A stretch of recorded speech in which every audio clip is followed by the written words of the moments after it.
So, to start off, I'm going to tell you who I'm going to talk about, because that's the most important part of this entire thing, is the person I'm going to be talking about. And I'm going to write his name right here in these boxes.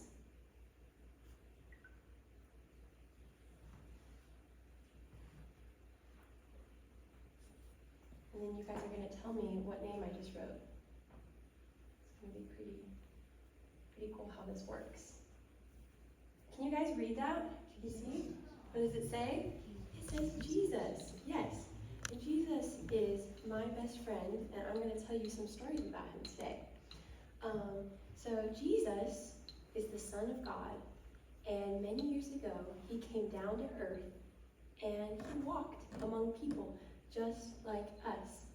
And he became a man, and I'm going to tell you one of the stories, something that he did, actually a few things that he did while he was here on earth. So, Jesus was a teacher, so he would go around and tell people about a heavenly kingdom, because he wanted people to find out about his great love towards for them. And so he was going around and preaching and teaching and doing some amazing things. But, just like you and I, Jesus would get tired. And one day, he and his disciples, they decided to take a little break, and they decided to get on the boat and go across the lake, just, to get a little break from all the teaching and all the people, because, Jesus needed a little break. So they got on the boat and started going across the lake to the other side. But the people that were listening to Jesus teach, they saw him get on the boat, and they were like, we want to keep hearing him teach. We love Jesus. So, you know what they did? They were smart. They went to the other side, and they were waiting on the shore. So when Jesus came with his followers, with his friends, his disciples, they were already there waiting for Jesus. And what do you think Jesus said? Did he say, I was trying to get a break. I'm not going to teach you guys today. You go home. I'm going to take a nap. Do you think that's what Jesus said? Did he tell them to leave? No, because Jesus has a loving heart, and he loves people. He loves each of us. So he said, it's okay. I will teach. So Jesus got off the boat, and he stood on the shore, and he spoke to all the people. And there were a lot. You can see some of them here in my picture. Some of these people. Here they are. They're standing. And, I could only draw a few of them. But in reality, there were tons and tons. And if you can imagine, the people were all lined up listening to Jesus teach. And you know what? Jesus didn't just teach for an hour or 2 hours. I'm going to only be teaching here for a few minutes. Jesus taught all day, and the people listened. But you know what? What happens after a long day? I'll tell you what happens, at least to me. I get pretty hungry. And that's what happened here. The people were listening to Jesus teach, and they started getting hungry. And his disciples came to Jesus, and they said, Jesus, tell the people to go home and get some food. And Jesus was teaching the people, and he said, you know what? We're going to feed them. And the disciples looked at Jesus, and they said, do you see all these people? How are we going to feed them? We don't have any food. And Jesus said, you know what? I got this. Trust me. So he told his disciples to go look for some food. So the disciples, his followers, they went and they started searching the crowds. But all they could find was one little guy, probably around your age, and all he had were 2 loaves and 3 fish. And Jesus took those 3 loaves and 2 fish, and he blessed them, he prayed over them. And you know what? As he started passing them out, it was limitless. And they kept passing out more and more. And he would pass out 1 loaf of bread, and another loaf of bread would appear. And there was more than enough to feed all the people. Now guess how many people Jesus fed that day? I'm going to write it down. He fed, how many? What does that say? 5,000 people. And you know what? The Bible says that was only 5,000 men. There were the wives and the children, so it was actually even way more than 5,000. And you know what? Can you guys do that? Can you guys get 1 paintbrush and make it turn into 15 paintbrushes? No, you can't. I can't do that. And you know why? That's because we're just people. We can't do that on our own. But Jesus, like I said, he was the Son of God, and he could do amazing things. And the Bible calls those What does that say? Can you read that word? Miracles. And that's what Jesus was able to do that day. He did a miracle, and he made enough food to feed 5,000 people. Anyways, after that, the disciples said, Jesus, you're going to go up. Jesus said, I'm going to go up on the mountain. And the disciples went out on a boat, and they were going to, take a little ride, maybe do some fishing, because they love to fish. And so Jesus went up on the mountain to pray and talk to his Father.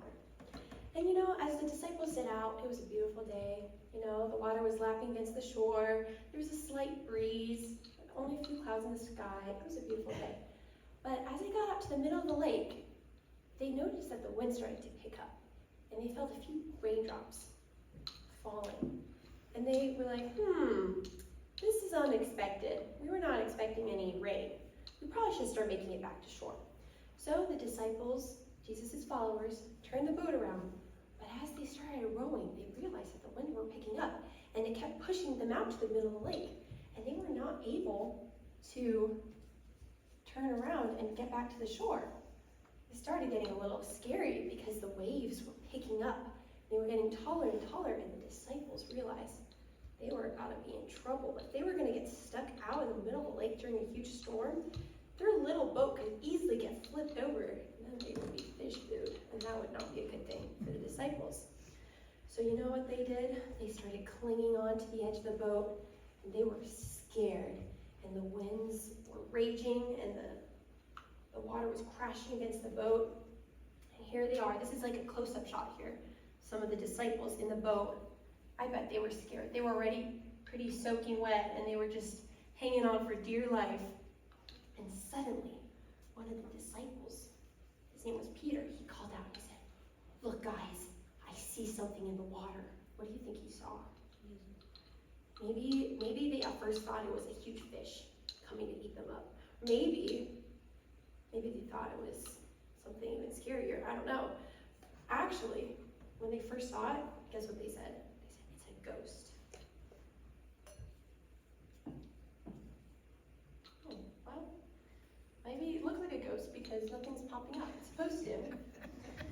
But we're just going to imagine right here, they see walking towards them on the water a figure of a man. Guess who it was? It was Jesus. He was coming to rescue them. He was praying on the mountain, and he saw that the winds were raging, and he decided to come and save his followers. And like I said before, it's because he cares, and he loves us. And he saw that his disciples were in trouble, so he came to save them. And Peter, he saw Jesus walking on the water, and he said, "Jesus, if that's really you, tell me to come out to you, and I will walk on the water too." Because I don't know about you guys, but I can't walk on water. And Peter couldn't walk on water on his own either. He was just a man just like all of us. And Jesus said one word. I'm going to try to see if this will come up. Okay, it's not. So I'm going to write down the word. Jesus said the word, "Come to me." And you know what Peter did? He got one foot, stepped out on the water, and the winds were still howling, and the waves were still crashing against the boat. But as he started standing up, he wasn't sinking. He was walking on the water towards Jesus. And you know what? He stared directly into Jesus' face. And although it was crazy around him, he was focused on Jesus, and he started walking right towards Jesus on the water. And Jesus was waiting there for him, standing out there in the storm. The disciples were watching intently. And then suddenly, Peter took his eyes off Jesus, and he started looking around him. He saw that the waves were way taller than he was, and he saw the dark clouds, and he started thinking, what if Jesus can't keep me up floating on this water? What if something happens and I started to sink? And you know what? Just as he took his eyes off Jesus and started doubting, that's exactly what happened. He started to sink into the waves. And as he was going down, he was able to call out one thing. I'm going to write it down here, and you guys are going to tell me what I wrote. Here we go.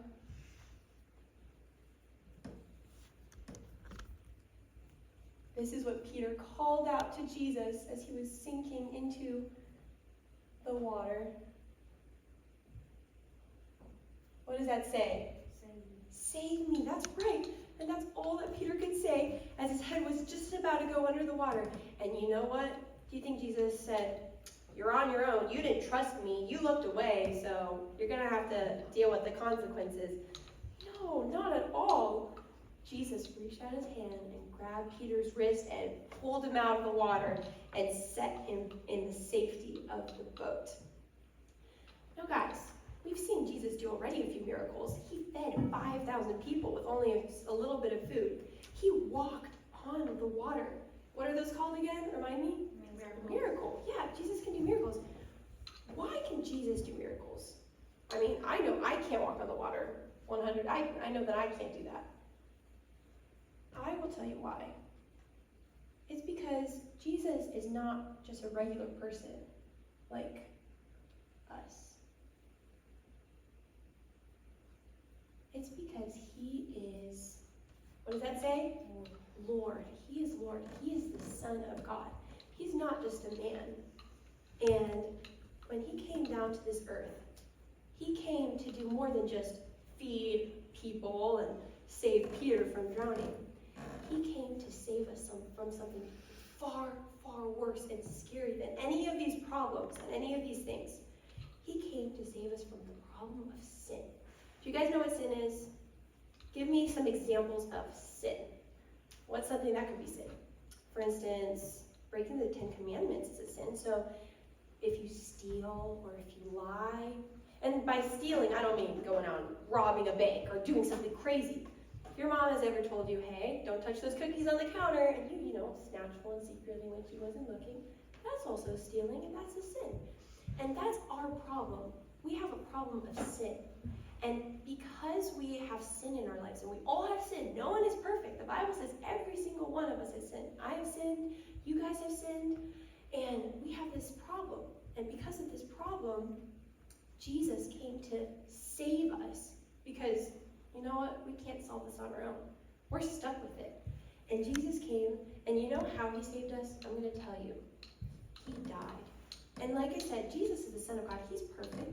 He doesn't deserve any punishment. He's done nothing wrong. But you know what? He wants us to have eternal life. He wants us to live with him forever in heaven. And so that can happen, someone had to be punished. It was going to be either us or it was going to be him. And he was perfect, and yet he still took that punishment and he died. And you know what? Do you guys know what this is right here? That is a cross. And I know sometimes we see crosses and we don't really know exactly what they are. Some people, they'll wear them around their neck. Sometimes we'll see them on a church or something. But a cross in Jesus' time was a very scary and sad thing. And it was used it was an instrument of death, and it was something that was used, and it was a very terrifying thing. And you know what? Jesus did not deserve to die. Jesus did not deserve to be punished. And yet, so that you and I could live with him forever and ever in heaven, he took that punishment and he died on that cross for us. And his blood was shed on that cross so that we could live with him forever. And you know what? That's really sad. Jesus had to take our punishment. He had to die. But that is not the end of the story. After Jesus died, his followers came and they put his body in the tomb. And they sealed it shut. And some people thought, it's the end. That's it. But you know what? Jesus wasn't a regular person like any of us. He was the Son of God. He was a God that can do miracles. And after 3 days of being in that tomb, he did the greatest miracle. And you know what? He didn't stay in that tomb. After 3 days, he rose from the dead. And that's a miracle. That's the biggest miracle. He rose from the dead, and he is alive to this day. And he is living. And you know what? He's not just up there in heaven waiting on us. He is alive, and he wants to be a part of all of our lives. He wants to be alive in our hearts. And you know what? We have a problem of sin, like I said before. And we, just like Peter, we need to call out to Jesus and be like, Lord, save me. I can't do this on my own. I can't save myself. I need you. And you know what? Jesus has the same answer to us that he gave Peter. Come. Come to me, he says. He loves us so much that he died for us. And he wants to be a part of our everyday life, and he can be. All we have to do is come to him and pray and say, Jesus, I need you. I want you in my life. And he will come. And now, in closing, I think me and my sister are going to lead you guys in a little song. It's going to be actually about Jesus in a boat with his disciples. I would love for you guys to sing along. Should we have them stand, Dasha? They can stand. If you guys want to stand, if you can't stand, please stand.